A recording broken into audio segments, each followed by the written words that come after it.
We now move into the early modern period from 1500 to 1700.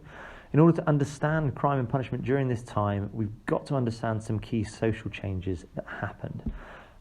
As well as that, it's important to understand that through this time period, crime actually appeared to rise throughout the 1500s and into the early 1600s. From that point on, towards the late 1600s, there was a drop in crime overall, but there was an increased fear of crime. People believed they were more likely to be a victim of crime than they actually were. And this led to, in the 1680s, the introduction of the Bloody Code, where even the most minor crime could result in execution. During this time period, there are punishments became harsher social changes that we need to understand. We can remember these 6 by using the acronym PEPPER. The first P, population growth.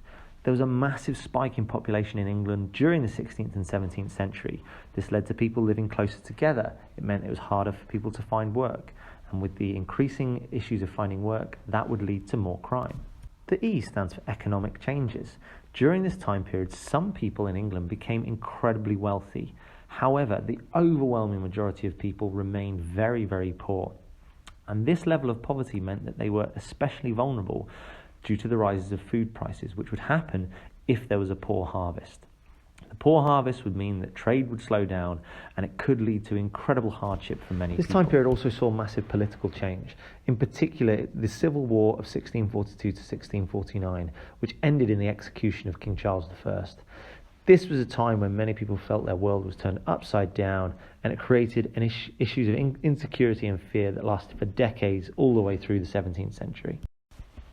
The next big change is the increase in printing. Books, broadsheets, pamphlets start to appear and are spread throughout the country. These were usually forms of propaganda which increased the fear of crime. Witchcraft and vagabonds were popular topics of the pamphlets, and most people, although they couldn't read, understood the general message and started to increase their fear of crime. The increasing division between the rich and the poor also meant that the attitudes of the landowners, the wealthy within England, changed dramatically. They increasingly regarded the poor with suspicion and felt threatened by the growing numbers of poor people. Finally, this was a time period of incredible religious turmoil. Henry VIII's change from Catholic England to Protestant England, back to Catholics with Mary, back to Protestants in a middle way with Elizabeth, led to many, many problems. Religious argument continued, crimes of heresy increased, people were accused of being in league with the devil, belief in evil, belief in the supernatural issues grew and grew, and it led to significant changes for people within England.